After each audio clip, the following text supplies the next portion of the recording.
देखो, जैसे नवरात्रों में हम एक कामना करते हैं कि हर चीज शुद्धता की ओर बढ़े। जो भी कोई मनुष्य जीवन की, समाज जीवन की, परिवार जीवन की कमियां, कमजोरियां, बुराइयां, उसको हम पीछे छोड़े और एक नवरात्रे का मतलब यह है कि नए उत्साह के साथ, नए संकल्प के साथ, नई योजना के साथ आगे बढ़ा जाए। तो आज ऐसा ही एक कार्यक्रम, वैसे तो हम पहले भी अलग अलग नामों से सुधार के कई कार्यक्रम करते रहे हैं, कभी सुशासन के नाम से, कभी एक और सुधार के नाम से बहुत कार्यक्रम ने किए हैं। जैसे पिछले दिनों में रजिस्ट्रेशन का काम जो रेवेन्यू डिपार्टमेंट का है, उसमें एक आमूलचूल परिवर्तन किया हमने और लगभग 1.25 महीने रजिस्ट्रेशन का काम बंद रहा और आज एक सुचारू ढंग से वो सब चल पड़ा है। तो जो गलत काम करने वाले थे उनके ऊपर एक चेक लगा है। ऐसे ही नए सुधार कई हमने प्रोक्योरमेंट के काम में भी किए। किसानों को डायरेक्ट पेमेंट की बात की। बहुत सी चीजें ऐसी थी जो सिस्टम में एक बहुत सालों से अभ्यास गलत पड़ा हुआ था कि बाहर के प्रदेशों से सस्ती चीजें लाना और यहां महंगी चीज महंगे रेट पर बेचना। इस पर भी हमने काबू पाया है, चाहे वो बाजरे की बात है, चाहे धान की बात है, चाहे और फसलों की बात है, ताकि हरियाणा के किसान को लाभ मिले। वो लाभ बाहर के लोग ना उठा करके ले जाए, खास करके अपने स्टेट के एक्सचेकर की कॉस्ट पर। उसी प्रकार का एक आज वो है ट्रांसपोर्ट विभाग में एक आमूलचूल परिवर्तन करने की बात। और उसमें भी पूरा ट्रांसपोर्ट विषय नहीं ले रहे, उसमें हम आरटीए ऑफिस, इसके सुधार के लिए एक योजना बनाई है हमने। बहुत शिकायतें आती रही हैं आरटीए ऑफिस में, भ्रष्टाचार, और बहुत से ऐसे कॉकस बन गए, ऐसे ग्रुप बन गए, और जो म्यूचुअल इंटरेस्ट के नाते से सब एक दूसरे का लाभ करते रहे और सरकार को उसका नुकसान भी होता रहा, पब्लिक को भी नुकसान होता रहा। उसको ठीक करने के लिए हमने जो योजना बनाई है उसके मुख्य मुख्य बिंदु आपके सामने मैं रखता हूं। पहले तो ये जो हमारा जो आरटीए, जो सेक्रेटरी रीजनल ट्रांसपोर्ट अथॉरिटी, ये जो था इसको एक एडिशनल काम करके दिया जाता था, कभी एडीसी को, कभी किसी और अधिकारी को। तो आगे से डिस्ट्रिक्ट का एक अलग officer, dedicated officer, exclusive officer, ये इस काम को देखेगा। अभी एडिशनल चार्ज नहीं मिलेगा किसी को भी, क्योंकि ट्रांसपोर्ट अथॉरिटी का अपने आप में बहुत बड़ा काम होता है। समय के अभाव के कारण से या उसके अतिरिक्त काम होते हैं उसके कारण से, पूरा ध्यान न देने के कारण से कुछ समस्याएं थी। तो अब वो अलग से होगा और उसका नाम भी बहुत प्रदेशों में इसका नाम आरटीए ना होकर के डीटीओ है, डिस्ट्रिक्ट ट्रांसपोर्ट ऑफिसर। हम भी अपने जो आवश्यक प्रावधान है चेंजेस के वो करके, और इसका नाम डीटीओ हुआ करेगा आरटी के बजाय, और एक्सक्लूसिव होगा, अन्य कोई काम नहीं होगा। आरटीए यानी डीटीओ जो भी कुछ है, इसमें जो कार्यालय में कर्मचारी हैं, अधिकारी हैं, इवन आरटीए भी पहले एचसीएस ऑफिसर, आईएएस ऑफिसर रहा करते थे। अब जरूरी नहीं कि एचसीएस आईएएस ही हो, तो अच्छी रेपुटेशन के क्लास 1 के अधिकारी किसी भी विभाग से, आईएएस भी हो सकते हैं, एचसीएस भी हो सकते हैं, अन्य किसी विभाग के क्लास 1 के अधिकारी भी उसमें हो सकते हैं। इवन कुछ आईपीएस या एचसीपीएस भी इसमें हो सकते हैं। फॉरेस्ट से भी हम ला सकते हैं। अच्छे ईमानदार अधिकारी 22 लोगों की नियुक्ति ये आज, क्यों सर, आज कर देंगे ना सर, ये नियुक्ति आज सब हो जाएगी। इमीडिएटली आज से इस काम को हम प्रारंभ कर रहे हैं। जिलों में ऐसे व्यक्ति जो बिचौलियों का काम करते थे, ट्रांसपोर्टर्स और आरटीए ऑफिस के बीच में, ड्राइवर से मिले रहते थे, मालिकों से मिले रहते थे, ऑपरेटर्स से मिले रहते थे, तो जो बिचौलिए, जिसको यूसीएम के नाम से जाना जाता है, अंग्रेजी में यूसीएम क्या होता है, उसका यूसीएम की क्या शब्दावली है भाई?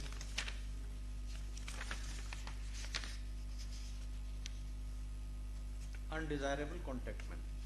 अनडिजायरेबल कॉन्टैक्ट मैन, ये उसकी एब्रीविएशन है।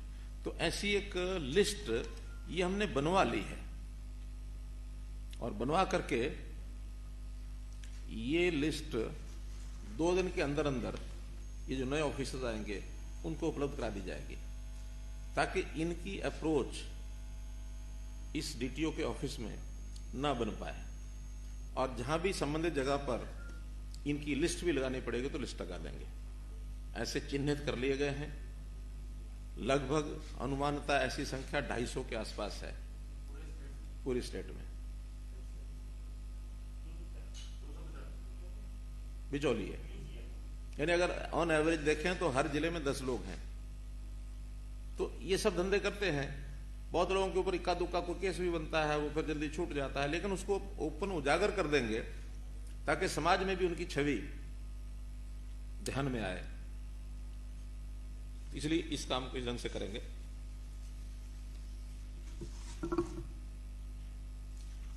बहुत से व्हाट्सएप ग्रुप बने हुए हैं, जो ऐसे जो स्टाफ लोग कर्मचारी हैं वो लोग, और इसमें बिचौलिए और ट्रांसपोर्टर्स के मालिक और ड्राइवर्स, कभी भी कोई मूवमेंट किसी अधिकारी की किसी सड़क पर होने लगती है तो वो जो ऑपरेटर है इस व्हाट्सएप ग्रुप का, वो कर्मचारियों के नजदीक होता है। उसको इन्फॉर्मेशन मिलते ही सारे उस रूट पर ये जानकारी उनको मिल जाती है कि अब आरटीए आ रहा है, या ये अधिकारी आ रहा है, ये छापे लगाएगा, या रोकेगा, ओवरलोड रोकेगा, ये करेगा, वो करेगा। सब अलर्ट हो जाते हैं, गाड़ियों को साइड में लगा करके और साफ हो जाते हैं। तो इन व्हाट्सएप ग्रुप्स को भी डिस्करेज किया जाएगा, और उन व्हाट्सएप ग्रुप्स के माध्यम से ही एक मैसेज सबको दिया जाएगा कि आगे से ये चैप्टर बंद। अब जो भी इस प्रकार के काम को करेगा, strict action would be taken against the culprit. ये जो माल ढोने वाले वाहन है, कमर्शियल वाहन, इनकी फिटनेस की जांच के लिए इंस्पेक्शन और सर्टिफिकेशन सेंटर, ये जो पहले तो मैनुअली सब करते थे, एमवीआई सड़क किनारे बैठ करके, और एमवीआई जो है जिस प्रकार का धंधा करते थे, आज भी अभी प्रैक्टिस है, लेकिन उसको सबको बंद करने की हमने प्लानिंग बना ली है। रोहतक में एक इंस्पेक्शन एंड सर्टिफिकेशन सेंटर ये हमने बनाया है, और 6 सेंटर इस प्रकार के लगभग 150 करोड़ रुपया लगा करके अंबाला, करनाल, हिसार, गुरुग्राम, फरीदाबाद, रेवाड़ी, इनमें भी स्थापित किए जाएंगे, ताकि सभी गाड़ियों का फिटनेस चेकअप इलेक्ट्रॉनिकली हो सके। ऐसा नहीं कि गाड़ी आई, दिखाया और उसको बस एक सर्टिफिकेट दे दिया तो जाओ भाई, जिसके कारण से एक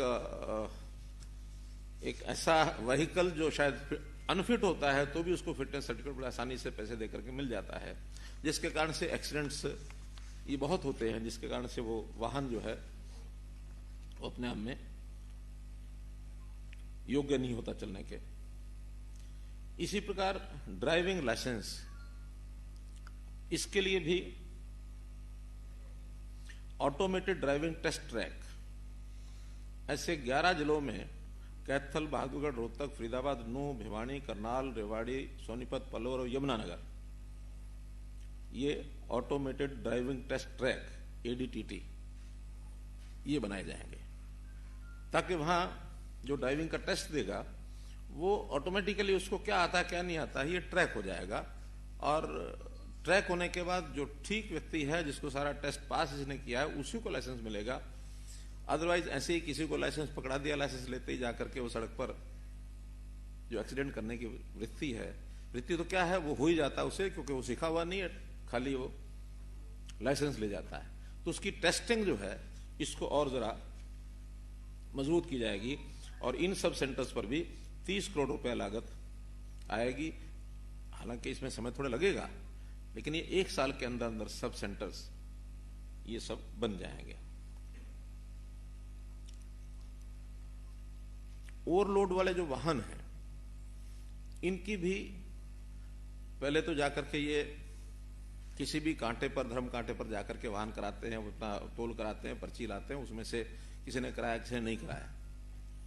अब इसमें एक नया प्रावधान हम जोड़ रहे हैं कि पोर्टेबल पोर्टेबल स्केल ऐसा होगा, सड़क पर कहीं भी रख दिया जाएगा, वाहन आएगा उसको पता ही नहीं होगा, आएगा चलेगा, उसके ऊपर से निकलेगा तो उसका वेट कितना है वो पता लग जाएगा। तो एक ऑटोमेटिक पोर्टेबल स्केल ये अभी 45 खरीद लिए गए हैं, और इन 45 को प्रयोग करने के बाद अगर ये सफलतापूर्वक काम करेंगे तो इसको बड़े स्केल के ऊपर खरीद करके हर सड़क पर, हर नाके पर सड़क के ऊपर रखा जाता है। केवल उसकी ऊंचाई 1 इंच से भी कम होती है और वो टेपर होता है, वाहन को पता भी नहीं लगता है। वो अगले पहिए पिछले पहिए दोनों उसके ऊपर चढ़ते हैं, तो उसके जाते ही वहां एक स्केल साइड में मीटर लगा होगा, तो साइड में उसको पता लग जाएगा कि ये वाहन ओवरलोडेड है या नहीं है। ओवरलोडेड वाहन की आगे जानकारी दे दी जाएगी कि वाहन ओवरलोडेड है, जो एक्शन लेना ले। वाहन को ही नहीं पता लगेगा मेरा वेट कहां हो गया, वरना तो अगर कांटे पर जाता तो उसको पता ही है, वो अपना सिस्टम सेट करके जाता है। तो एक इस पर भी हम काम कर रहे हैं। माइंस का ई रवन्ना सॉफ्टवेयर है, और वो जो ई रवन्ना सॉफ्टवेयर है अभी जो हमारा ट्रांसपोर्ट डिपार्टमेंट का वाहन सॉफ्टवेयर है उसके साथ इंटीग्रेशन नहीं है। जो ई रवन्ना सॉफ्टवेयर है उसमें तो उसका वेट पता लग जाता है कि कितना वेट है। अब अगले 2 महीने में ये ई रवन्ना सॉफ्टवेयर और वाहन सॉफ्टवेयर इनका इंटीग्रेशन हो जाएगा कि माइंस से जब वो चीज ई रवन्ना सॉफ्टवेयर से उसका वेट करके चलेगी तो वो ट्रांसपोर्ट डिपार्टमेंट को भी पता लग जाएगा कि वो जो वाहन आ रहा है ये इतना वेट लेकर के आ रहा है। इसलिए उसकी भी चेकिंग ऑटोमेटिक हो जाएगी जब वो चलेगा वहीं से। अब चूंकि माइंस डिपार्टमेंट ने थोड़ा सख्ती कर दी है, हर एक माइंस में ई रवन्ना के बिना वहां से गाड़ी निकल नहीं सकती है, और ई रवन्ना के हिसाब से उसका वेट का भी, हालांकि वहां तो केवल रेवेन्यू के कारण से उसका उपयोग हो पा रहा है, ओवरवेट के कारण से भी नहीं हो पा रहा, लेकिन इसके साथ यदि जुड़ जाएगा तो फिर ओवरवेट भी अगर है तो वो पकड़ा जाएगा।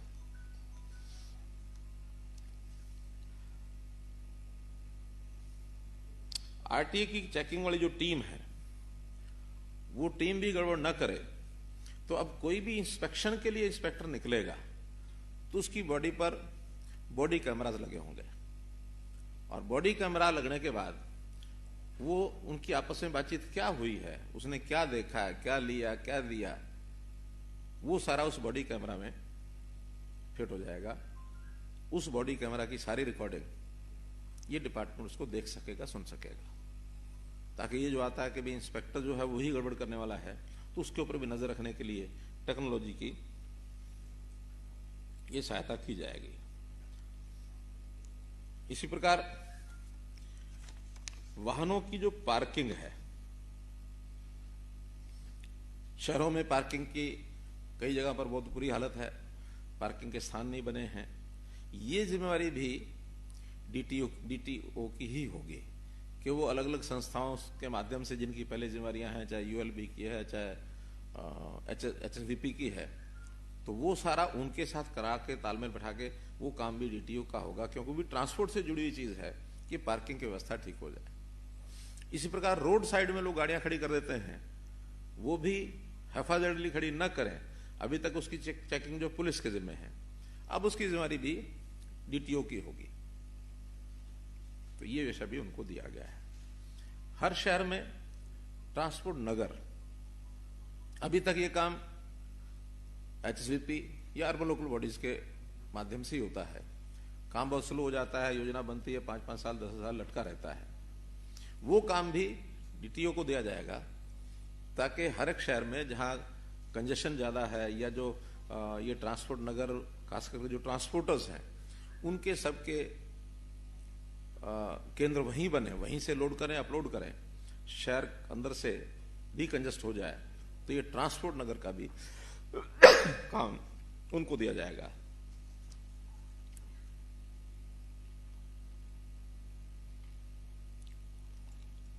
विषय बहुत बड़ा है, काम बहुत बड़ा है, ये लाइन बहुत बड़ी है। जहां तक मुझे जानकारी दी गई है कि कमर्शियल वाहन की संख्या हरियाणा में लगभग 1.25 लाख है। तो 1.25 लाख वाहनों का रोडवेज अलग है इसमें, या प्राइवेट व्हीकल जो पैसेंजर व्हीकल प्राइवेट व्हीकल नहीं, कारें वारें वो सब अलग हैं, लेकिन केवल कमर्शियल व्हीकल हैं प्राइवेट। इन सबको ही संभालने के लिए इस डिपार्टमेंट की पूरी जिम्मेदारी होती है। तो इनकी समस्याएं भी बहुत आती हैं, डे टू डे की समस्याएं हैं या लंबी भी होती हैं। इन सबको डिपार्टमेंट से संपर्क करने के लिए एक अलग से डेडिकेटेड लाइन, वो भी आज डिपार्टमेंट ने तय किया, बहुत जल्दी कोई नंबर उसका देंगे, एक लाइन लेकर के, ताकि किसी को कोई समस्या आती तो वो अपना इस हेल्पलाइन का उपयोग कर सकेगा।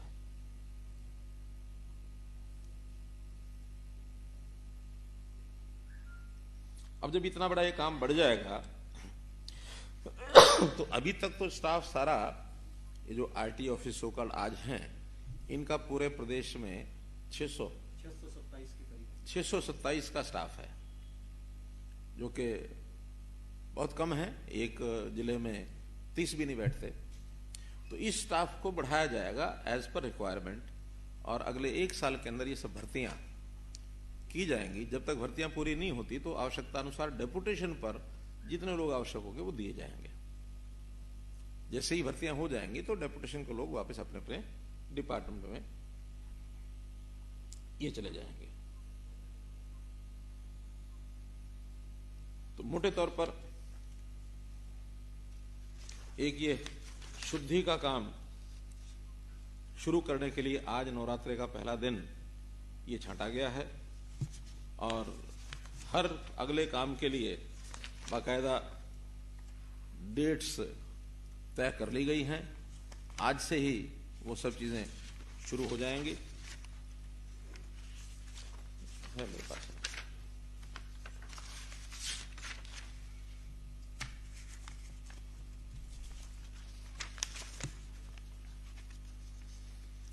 आज ही ये नियुक्तियां हो जाएंगी। जैसे मैंने बताया 2 दिन के अंदर अंदर सभी जो यूसीएम्स हैं उनकी लिस्टें ये दे दी जाएंगी। सभी आरटीएस से, डीसी से ये स्वयं मैं एक वीडियो कॉन्फ्रेंस करके बात करूंगा, सारी योजनाएं ठीक से उनकी सिस्टम शुरू हो जाए,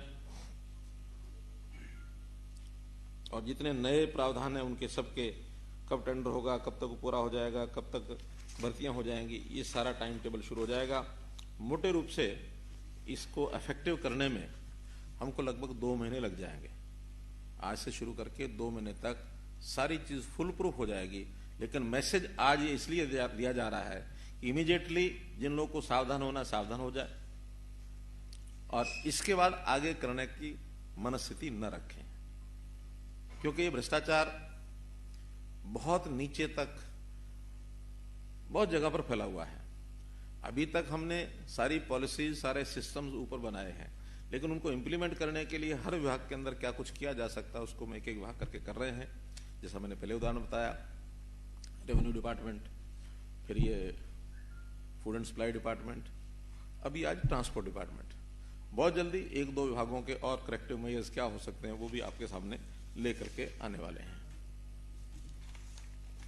कोई बात और है क्या मित्रों? कोई विषय अब बताओ।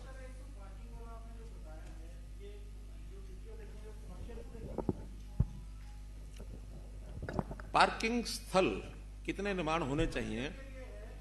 नहीं, शहर की ओवरऑल पार्किंग, आखिर शहर की ओवरऑल पार्किंग जिसमें कारें जहां खड़ी होंगी, स्कूटर जहां खड़े होते हैं, जिनका निर्माण बहुत लटके हुए हैं, जहां कहीं भी जमीनें उपलब्ध नहीं हो पा रही हैं, संबंधित डिपार्टमेंट से बात करेंगे। हाँ, सभी वो तो कमर्शियल पार्किंग होती, पेड ही होती सब जगह। फ्री पार्किंग का कोई अर्थ नहीं है, क्योंकि आज पार्किंग स्थल जहां बनाने होंगे जमीन की कीमत बहुत है, कंस्ट्रक्शन बहुत होती है। हाँ, वहां पर कुछ कमर्शियल एक्टिविटीज उन पार्किंग के साथ जोड़ दी जाती है ताकि कुछ इनकम वहां से हो जाए, बाकी पार्किंग्स का भी पेड पार्किंग में से इनकम हो जाए, क्योंकि कोई भी चीज है वो एक पीपी मॉडल पर ही होगी। पीपी, हाँ, मार्च 2005 तक ये डीटीओ होते थे, फिर ये आरटीए बने। पहले बंसीलाल जी की सरकार में आरटीए 4 थे, फिर चौटाला साहब के टाइम में 20 डीटीओ बन गए जो हर जिला में बन गए। फिर आपने इस पर हैमरिंग की, भ्रष्टाचार पे हैमरिंग करने के लिए आरटीए सेक्रेटरी एसएस होते थे, फिर आपने एडीसीज को दे दिया, तो आपका जो बार बार इस पे हमला करने का प्रयास है भ्रष्टाचार पे, उस पे अभी तक मुझे लगता है क्योंकि सफलता नहीं मिल पाई, तभी हम उस पुराने सिस्टम पे डीटीओ पे जा रहे हैं। देखिए, आरटीए का मतलब होता है रीजनल ट्रांसपोर्ट अथॉरिटी।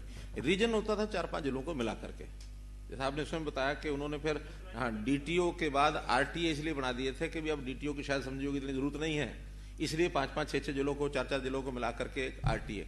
लेकिन आज प्रैक्टिकल सब जिलों में ऑफिसर है और उसको आरटीए कहते हैं, तो प्रैक्टिकली वो आरटीए है नहीं, वो डिस्ट्रिक्ट का ही ऑफिसर है।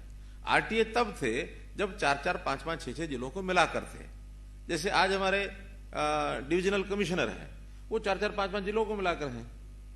डिप्टी कमिश्नर एक जिले का है, तो जब एक जिले का अधिकारी है तो इसका नाम डिस्ट्रिक्ट ट्रांसपोर्ट ऑफिसर इसलिए किया है। आरटीए जिले का था, काम तो कमर्शियल एक्टिविटीज को जो अन्य तरीके से हो रही है उसको रेगुलेट करने का था। भ्रष्टाचार पे चोट करने के लिए 6 साल में आपने जीरो टॉलरेंस की नीति बना के रखी, फिर भी आज आप ये कह रहे हैं कि इनमें भ्रष्टाचार बहुत नीचे स्तर तक है। इस पे पुलिस ने भी ओवरलोडिंग वाला एक बहुत बड़ा ग्रुप पकड़ा था जिसमें कुछ अफसरों के भी नाम आए थे। मैं जानना ये चाह रहा हूं कि आपकी इतनी सख्ताई के बावजूद 6 साल में हम भ्रष्टाचार ट्रांसपोर्ट में कैसे नहीं रोक पाए? देखिए, नहीं रोक पाए ऐसा नहीं है, लेकिन बहुत चीजें हमने अभी तक तो सिस्टम, जैसे कुछ नियमों में बदलना है, पॉलिसी बदलनी है, कानून बदलना है, आज हम स्टेट के लेवल पर लगे रहे और अब एक एक डिपार्टमेंट की जो बारीकियां नीचे तक, देखिए कोई भी काम है वो ओवरऑल आप कहें कि एक ही दिन में सब हो जाता है, ऐसा नहीं होता है। ये बहुत धीरे धीरे काम करने का है और इसमें जो गलत प्रवृत्ति के लोग हैं उनको भी 2 तरीके से ठीक किया जा सकता है, बल्कि 3 तरीके कह सकते हैं। एक तरीका होता है कि करेक्टिव मेजर्स, ठीक करना, सिस्टम ठीक करना। सिस्टम ठीक हमने किया, आज संयोग से टेक्नोलॉजी की जमाना है तो सिस्टम ठीक हो गया। दूसरा होता है उसको थोड़ा सा एक पब्लिकली अवेयर करना और उसको थोड़ा इंस्पायर करना कि देखो भ्रष्टाचार ठीक नहीं है, आखिर प्रदेश के हित में यही है कि भ्रष्टाचार से दूर रहें, अपनी शुद्ध कमाई वो हम करें, कहाएं। बेरोजगारी भी कई बार गलत काम करने के लोगों को प्रेरणा देती है, रोजगार के नाते से हम बहुत सी चीजें कर रहे हैं और आज हमारे यहाँ कहने के लिए विपक्ष कुछ भी कहता रहे, आज हमारे बेरोजगारी उतनी बड़ी मात्रा में नहीं है जितनी हम दूसरे प्रदेशों में, बिहार में, छत्तीसगढ़ में, झारखंड में या उन प्रदेशों में देखते हैं, बंगाल में देखते हैं। तो हमारे यहाँ उस प्रकार का मामला नहीं है। तीसरा, जो फिर भी ना माने फिर होता दंडात्मक कार्रवाई। तो ये मिला जुला सारा मामला चलाना पड़ेगा, हर किसी को दंड देना, बाकी काम करने नहीं, ऐसा नहीं है। करेक्टिव मेजर्स भी करने हैं, टेक्नोलॉजी का भी सहारा लेना है, लोगों को समझाना भी है, वार्न भी करना है। और हम अगर आगे ठीक हो जाए तो पिछली चीजों को थोड़ा थोड़ा जितना करना होगा दंडात्मक करते रहेंगे। अब पिछली चीजों के पीछे पड़े रहेंगे, आगे ठीक नहीं करेंगे तो उसका हेतु हल नहीं होता है। वरना तो लगातार सरकारें इसी काम में लगी हुई हैं। आगे ठीक कैसे करना, हम इसके ऊपर चल रहे हैं और इसके लिए बहुत काम करना, मेहनत करनी पड़ती है। अभी तो हम जो परिवार पहचान पत्र का विषय ला रहे हैं, जब वो फुल फ्लेज्ड आएगा आप देखना बहुत सी चीजें ठीक हो जाएंगी, उसमें बहुत चीजें ठीक होंगी। लेकिन वो थोड़ा लेट चल रहा है, बड़ा काम है, बीच बीच में और चीजें आती हैं। हमारा आईटी डिपार्टमेंट, इसको भी हम थोड़ा सा और चुस्त दुरुस्त कर रहे हैं। आईटी डिपार्टमेंट भी जितना बड़ा आज के सिस्टम के हिसाब से चाहिए वो भी हमारा नहीं है। तो ऐसी चीजें एक एक करके ठीक होती हैं। भर्तियां करनी पड़ती हैं, भर्तियों में ठीक आदमी करने पड़ते हैं। अब पिछले साल हमने लगभग 84-85 हजार लोगों की भर्ती की 5 साल में। 5 साल में कभी भी 85 हजार लोगों की भर्ती नहीं हुई। अब इस समय फिर भर्तियां शुरू होंगी तो लगभग 1 लाख की भर्तियां इस 5 साल में होंगी। हमारे 4 लाख के सारे स्ट्रक्चर में अगर ये 2 लाख लोग ठीक ठाक जब आएंगे तो आधी समस्याएं तो वैसे ही खत्म हो जाएंगी। सीएम साहब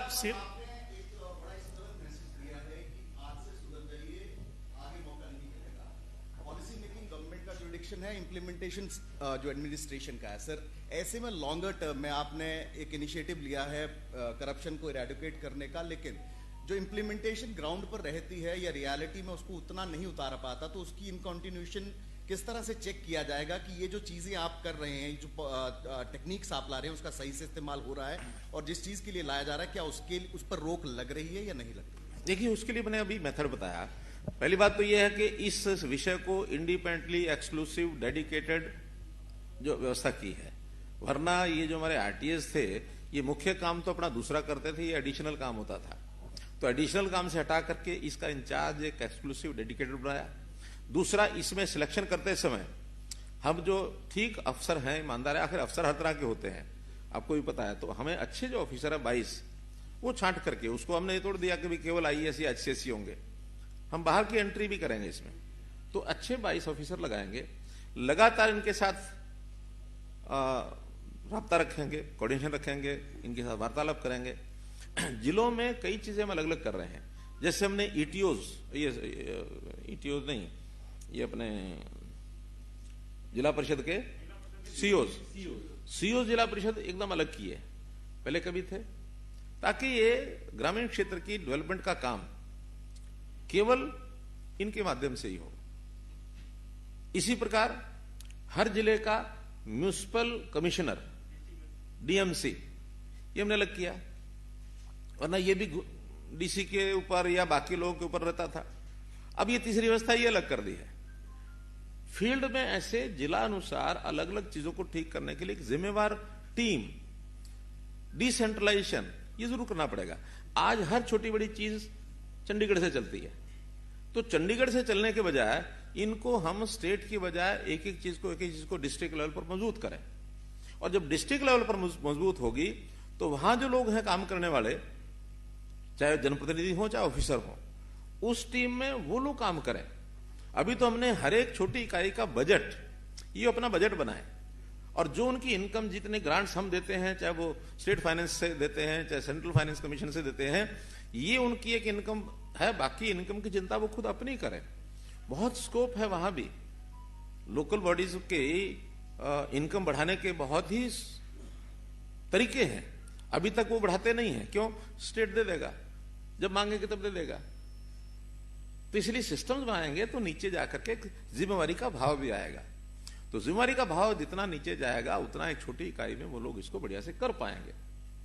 तो इसलिए एक ही विभाग किया है, आगे और विभाग आएंगे जिनको एक एक करके करेंगे, लेकिन हम बिल्कुल और फिर हम जन भागीदारी भी करेंगे हर एक विभाग में। CM साहब, आपने ये कहा कि आज आपने एक विभाग किया है, पीछे भी आपने कई चीजों को डिजिटलाइज किया है।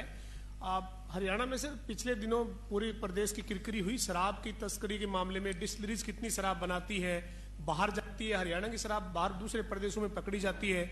इस मामले में सर आप क्या सोचते हैं कि ये जो शराब की डिस्टिलरीज के ऊपर निगरानी रखने की, या फिर कितनी शराब कहाँ किस तरह से स्टॉक में जाती है, इस महकमे पर और ज्यादा फोकस इस तरह से टेक्निक तौर पर करने की जरूरत है क्या? किया भी बहुत है, जरूरत भी बहुत है। कारण बताता हूं कि ये विषय ऐसा है जो केवल एक स्टेट तक ही सुधार तक सीमित नहीं है। इसमें इंटरस्टेट चीजें ये बहुत मिलीजुली होती हैं, और स्टेट्स की बाकियों की कैसी योजना बनती है उस पर निर्भर करता है। टैक्सेशन भी उस पर निर्भर करता है, ठेकेदार की जो इनकम है वो भी उसी के ऊपर निर्भर करती है। आज एक ठेकेदार, उसको अगर ठीक से पॉलिसी बना करके यहां हम ना लगाएं तो तुरंत दौड़ करके वो आसपास की स्टेट में पहुंच जाएगा, देर नहीं लगती उसको। और इन ठेकेदारों के तो हाथ सभी स्टेट्स में लगे हुए होते हैं, स्मगलिंग भी बहुत होती है। अभी हमारा जो एक पैमाना है जिसके ऊपर हम खरे उतर रहे हैं, हम लगातार 2015 से लेकर 2020-21 तक जिस पर हम खरे उतर रहे हैं, 2014-15 में जहां तक मैं समझता हूं हमारा 3200 करोड़ रुपया रेवेन्यू था एक्साइज का, और वो बढ़ते बढ़ते पिछले साल 6600-6400 एकदम डबल हो गया था 5 साल में। और इस बार हालांकि एक सेटबैक हमको लगा कोविड में, लेकिन इसके बाद भी उसको इन्हीं 2 महीनों में जब से खुल गए हैं ठेके और शराबबंदी खत्म हुई है, तभी से उन 3 महीनों का हमने रिकवर भी कर लिया है। और इस बार हमको लगता है हम 7000 से पार जाएंगे। तो सरकार का तो अल्टीमेटली रेवेन्यू एक पार्ट ऐसा होता है वो घटना नहीं चाहिए। अगर वो बढ़ रहा है तो इसका मतलब कहीं ना कहीं हम चीजों में सुधार ला रहे हैं, लेकिन फिर भी सब सुधर गया है ऐसा दावा नहीं है। सुधारने में हम लगे हैं, क्योंकि इसमें डिस्टिलरीज का अपना एक इंटरेस्ट होता है, फिर ठेकेदारों का अपना इंटरेस्ट होता है, फिर नीचे दुकानदारों का अपना इंटरेस्ट होता है, 2 नंबर के धंधे भी लोग करते हैं। अभी हम पिछले दिनों में CM फ्लाइंग स्क्वाड ने कितने छापे मार करके नकली शराब के कितने जगह पर चीजें पकड़ी हैं। फिर स्मगलिंग, कैसे कैसे स्मगलिंग होती है। पीछे एक मिल्क टैंकर में शराब पकड़ी गई।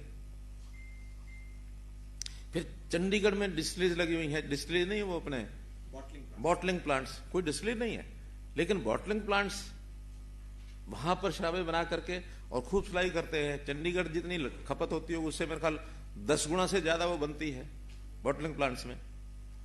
बहुत कॉम्प्लिकेटेड सा मामला है, अगर ठीक से समझना हो तो एक बार जरा उन लोगों से मिलाओ जाके।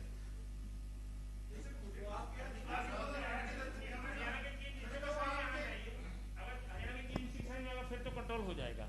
नहीं, हम करेंगे पूरा करेंगे, लेकिन सिस्टम भी चलता रहे। अब माने हमने कोई चीज ऐसी कर दी कि जिसमें से सिस्टम ही टूट जाए। सपोज हमारे ऑक्शन में 4 ठेकेदारी भाग गए हैं, ठेका लेने वाला ही कोई नहीं हुआ, तो आप तो जाओगे नहीं ठेका लेने। एक सुझाव ये है, गवर्नमेंट शॉप दिल्ली में जैसे एक सुझाव ये है, मैं कह रहा हूं एक सुझाव ये है, लेकिन वो कहीं सफल होता है कहीं नहीं होता है। वहां भी आपको पता सरकारी सिस्टम में क्या होता है। हमने कितने काम करके देख लिए, कितने काम करके देख लिए। इसलिए सरकारी शुरू करना बड़ा आसान है, क्योंकि पैसा बहुत होता है, बजट चला जाता है, एम्प्लॉइज आ जाते हैं, लेकिन जब वो फेल होता है तो उसको बंद करना भी मुश्किल हो जाता है।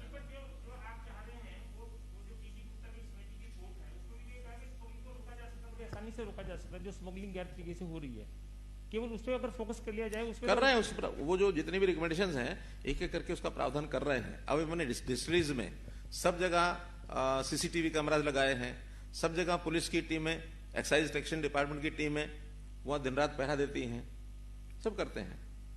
लेकिन मैंने बताया ना, दूसरे प्रदेशों से क्या होकर के कब चला जाता है इसका पता नहीं लगता है।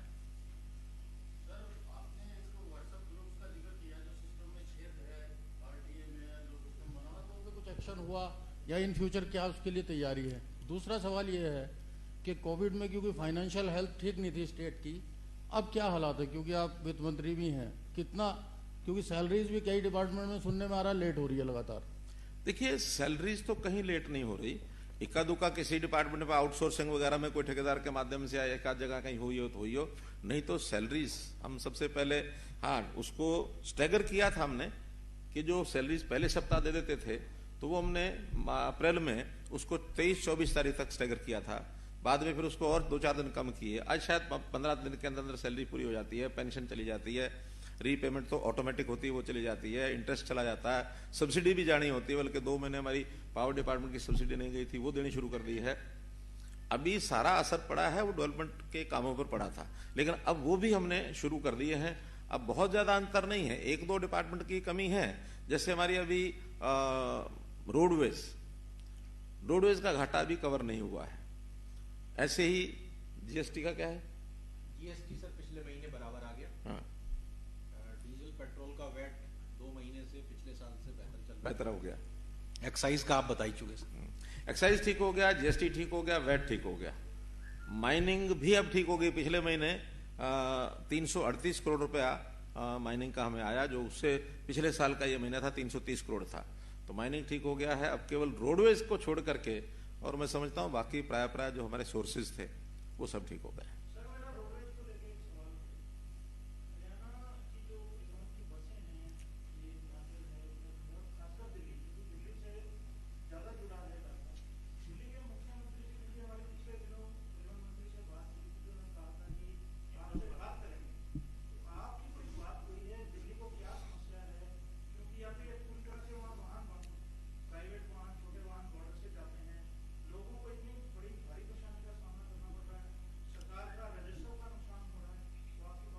देखिए, अभी तो हमने ऑफिशियली डिपार्टमेंट की ओर से सभी प्रांतों को पत्र लिखे थे, और उसमें मुझे लगता है हिमाचल और शायद पंजाब ने तो किसी ने क्लियर कर दिया। हिमाचल और उत्तराखंड ने क्लियर कर दिया।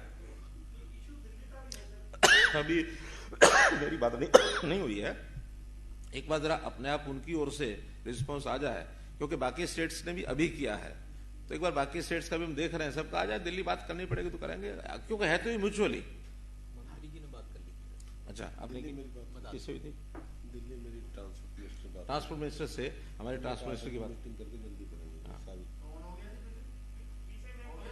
नहीं, अभी वो मीटिंग करेंगे, मीटिंग करके बताएंगे ऐसा करें। ट्रांसपोर्ट मिनिस्टर ने जी वहाँ के ट्रांसपोर्ट मिनिस्टर से बात की थी, उन्होंने कहा जी ये तो बड़ा डीएमसी का अलग है, बोर्ड तक निगम की बसें अलग है, 3-4 टाइप की बसें चलती हैं, बता रहे हैं। उन्होंने ये कहा था, लेकिन इशू तो आपका आ रहा है, इनकी बात को तो कोई ज्यादा माना नहीं गया। इशू है कि मैंने इनसे कहा था कि चीफ मिनिस्टर साहब से रिक्वेस्ट कर लें कि गृह मंत्री अमित शाह जी से बात करें, तब जाके इशू रिजॉल्व। नहीं, ऐसा है कि बाकी स्टेट्स का जैसे एक एक करके हो रहा है, जब लगेगा अभी बाकी स्टेट का होगा, केवल दिल्ली रह गया तो उस समय कोई भी बात करनी पड़ेगी, कराएंगे। दिल्ली वालों ने कहा था कि हमारी कमेटी होती है, एमसीडी की है, दूसरे हैं, हमारा ट्रांसपोर्ट भी इसमें में है, 4 महकमे इसमें जो इन्वॉल्व करा, हम मीटिंग करेंगे, जल्दी इसकी परमिशन देंगे। अभी बात हुई है। कोई चीज जब चल रही होती है तो उसमें थोड़ा टाइम चाहिए होता है।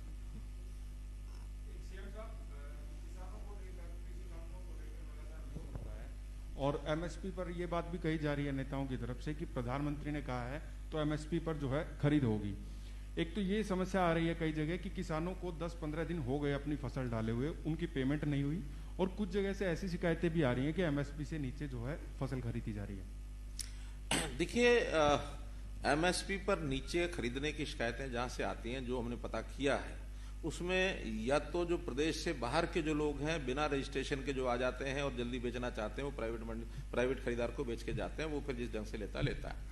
हमने अपने सिस्टम में जहां तक धान की खरीद है, क्योंकि ये नेशनल पूल में जाती है, तो हरियाणा के किसान को परेशानी ना हो तो पहले हरियाणा किसान आते ही फिर हम बाहर के किसानों की रेगुलर, पहले भी लास्ट में ली थी, इस बार भी लास्ट में लेंगे। मंडियों के भरी पड़ी हैं, उसकी कंस्ट्रेंट्स हैं कुछ, और जब ऐसा विषय आता तो पहले अपने प्रदेश के किसान का लिया जाए, और अब हमने रजिस्ट्रेशन बाहर के किसान की करनी शुरू कर दी है।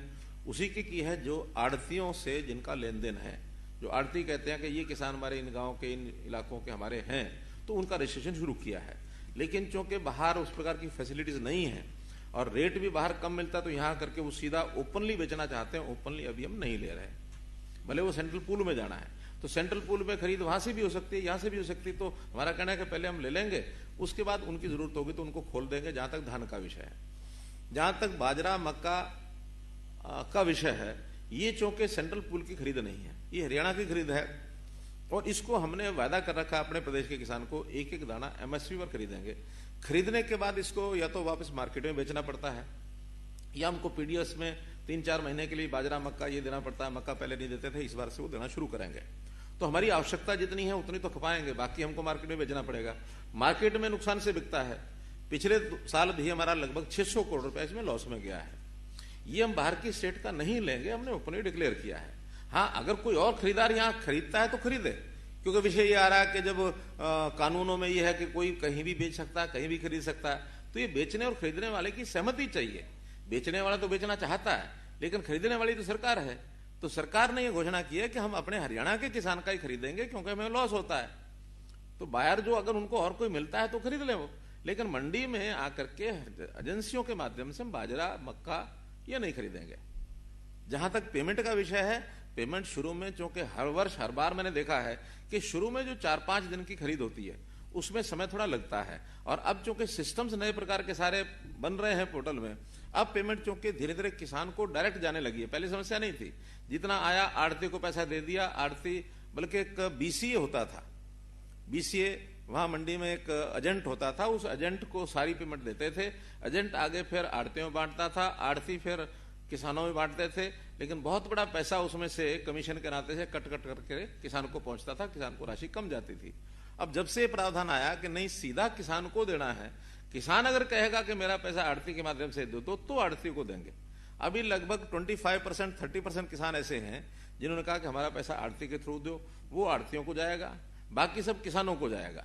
अब चूंकि सीधा किसान को जा रहा है, इसलिए आड़ती के खाते में पैसा कम आ रहा है, तो इसलिए भी वो कहते हैं हमारा पैसा नहीं आया, पैसा नहीं आया। आज की डेट में 1000 करोड़ रुपया ये रिलीज हो चुका है फूड सप्लाई के डिपार्टमेंट के आंकड़ों के हिसाब से। जिस दिन आई फार्म अप्रूव होता है, उस आई फार्म अप्रूव होने के 3 दिन के अंदर पेमेंट रिलीज होती है, ये नियम है। अब वो किसान समझता है कि मेरी बिक्री जिस दिन हुई उसके 3 दिन में मिलेगा, ऐसा नहीं है। उसके 4 दिन के बाद तो आई फार्म अप्रूव होता है, क्योंकि उसकी बोली लगती है, फिर उसकी भराई होती है, फिर उसकी वहां से लदान होता है, मिल में जाता है, जे फार्म कटता है, आई फार्म कटता है। आई फार्म वहां से जब पहुंच जाता है मिल में आई फार्म हो जाने के बाद फिर जो डीएम है, डिस्ट्रिक्ट मैनेजर ऑफ एजेंसी, वो उसको तब अप्रूव करता है और उसमें 4 दिन लगते हैं। तो अल्टीमेटली तो किसान के बेचने से और पेमेंट में 7 दिन का समय लगता है। हमने घोषणा की थी कि आई फार्म अप्रूव होने के 3 दिन में पेमेंट मिलेगी।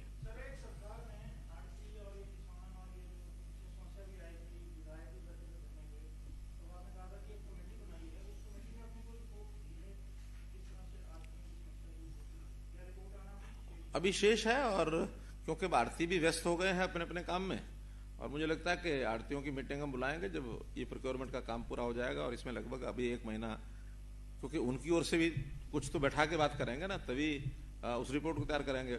अगर यूनिलेटरली बता दिया, कह दिया और उनको मंजूर नहीं हुआ तो फायदा नहीं। गवर्नमेंट का करोड़ों रुपया जिन लोगों पे बकाया है वो कई तरह की टैक्टिक्स अपना रहे हैं। आपके सामने भी कई चीजें आई हैं, तो वो पैसा 10-10 साल से रिकवर नहीं हो रहा और अब उसमें कई तरह के खेल हो रहे हैं, कई इश्यूज आपके सामने आए, तो उसकी रिकवरी का क्या है? देखिए, रिकवरी के अपने सिस्टम होते हैं, उसमें आखिर उनसे जो मैंने गारंटीज ली हुई हैं, उनकी जो बीजीज है या उनकी जो भी है, वो तो उनको वो एनकैश करने की बात होती है। कभी कभी विवाद इतना होता है कि वो अल्टीमेटली कोर्ट में चला जाता है, कोर्ट में जाता है तो कोर्ट का फैसला जब होता है तब होता है। आखिर इसकी रिकवरी तो डिपार्टमेंट को करनी होती है। अब समय उसमें कितना लगेगा ये अलग अलग इंडिविजुअल केस के ऊपर होता है। सुप्रीमो है ओम प्रकाश चौटाला, सामान्य तौर पर प्रेस कॉन्फ्रेंस नहीं करते हैं जब से जेल से बाहर आए हैं, लेकिन इस बार उन्होंने प्रेस कॉन्फ्रेंस की विधिवत रूप से बड़ौदा के चुनाव से कुछ समय पहले। 2 बातें उन्होंने की जो आपसे रिलेटेड है, वो आपसे रिलेटेड है, बाकी तो बड़ौदा की तो राजनीति का सवाल हम आपसे पूछ लेंगे। उन्होंने कहा कि बड़ौदा चुनाव के बाद ये सरकार गिर जाएगी और हरियाणा में मध्य अवधि चुनाव होंगे, ये उनकी भविष्यवाणी थी।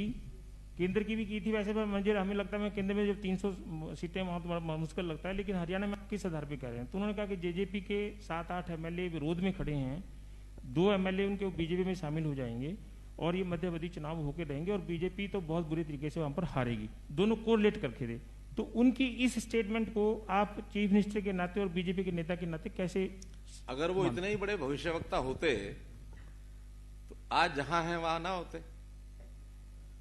अगर इतने ही बड़े भविष्यवक्ता वो थे तो आज जो उनकी हालत तो क्यों होती? और दूसरा, बड़ौदा चुनाव तो अल्टीमेटली 3 नवंबर को होना ही होना है, 10 नवंबर को चुनाव भी होना है, रिजल्ट भी आना है, कोई दूर तो है नहीं, इसमें कोई 5 साल 10 साल थोड़ा ही है, 1 महीने की बात है। तो आप भी इंतजार कर लो, वो भी कर लें। ये मंत्री मुख्यमंत्री की मानते, मुख्यमंत्री की अफसर नहीं मानते, कहते हैं सरकार। उनकी सरकार जैसे काम करती थी वैसी सरकार हमारी काम नहीं करती है। उनकी सरकारों के जो कारनामे थे वैसे कारनामे हम करते नहीं हैं, इसलिए जनता को उनकी सरकार का आभास और प्रकार का था, हमारी सरकार का आभास और तरह का है। ठीक है ना? तो सरकारें कैसी होती हैं ये मूल्यांकन जनता ने करना है।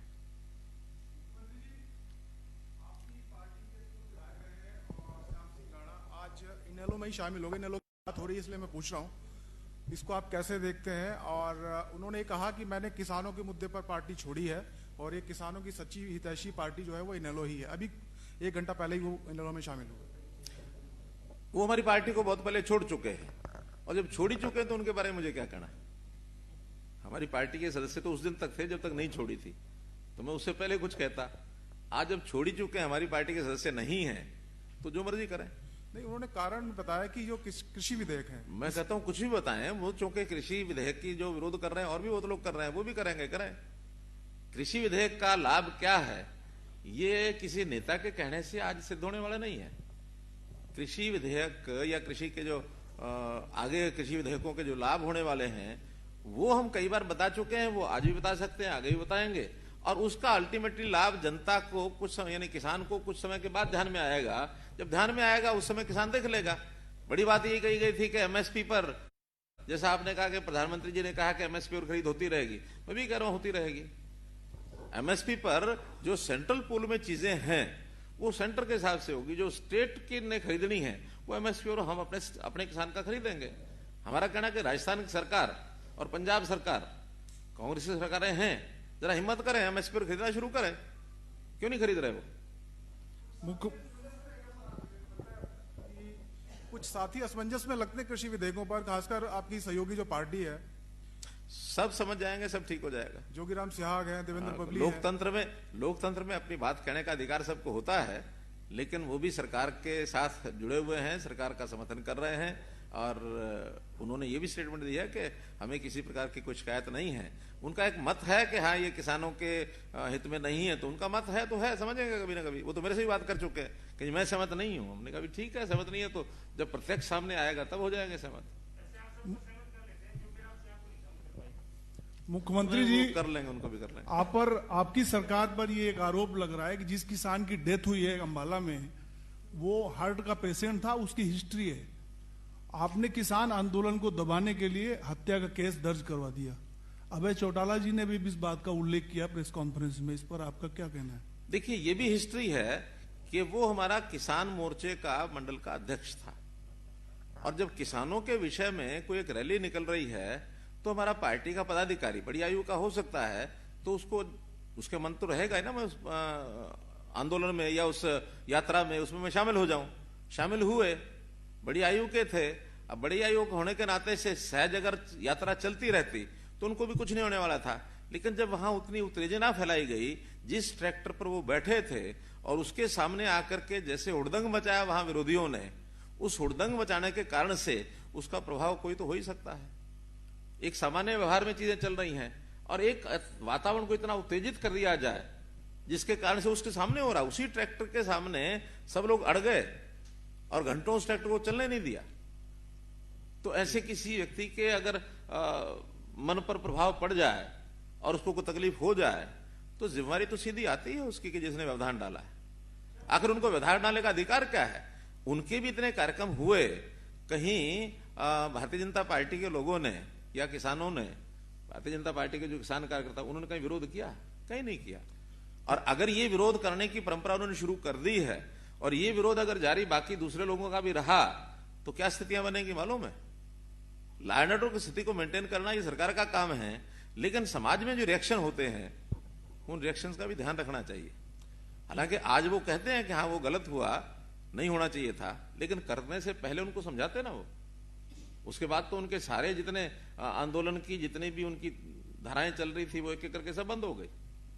मुख्यमंत्री जी, जो आपकी सरकार, आपकी पार्टी के अंदर या जो नेता हैं, दूसरी तरफ गठबंधन के अंदर अभी विधायक का भी जिक्र किया कि उन्होंने चेयरमैन पद के लिए भी मना कर दिया। ये बात जो आपकी पार्टी में शामिल नेता हैं, आपकी पार्टी के जो नेता हैं, वो नहीं समझ पा रहे, भूला किसान कैसे समझ पाएगा? नहीं, सब समझते हैं, ऐसा नहीं कोई नहीं समझ पा रहा, सब समझते हैं। और जो नहीं भी समझा होगा कोई तो उनको हम समझा लेंगे, जोगीराम सिहाग को भी समझा लेंगे, चिंता मत करो। मंत्रिमंडल विस्तार की बार बार डिप्टी चीफ मिनिस्टर की तरफ से ये स्टेटमेंट्स आती रही हैं कि मंत्रिमंडल का विस्तार बहुत जल्दी होगा। हालांकि ये केवल और केवल अधिकार केवल आपका है कि अपने मंत्रिमंडल का विस्तार कब होगा। हालांकि उसका एक पार्ट तो चेयरमैन वाला, वाइस चेयरमैन वाला आपने कर दिया है, नियुक्ति हो गई है। क्या मंत्रिमंडल का विस्तार निकट भविष्य में संभावित है?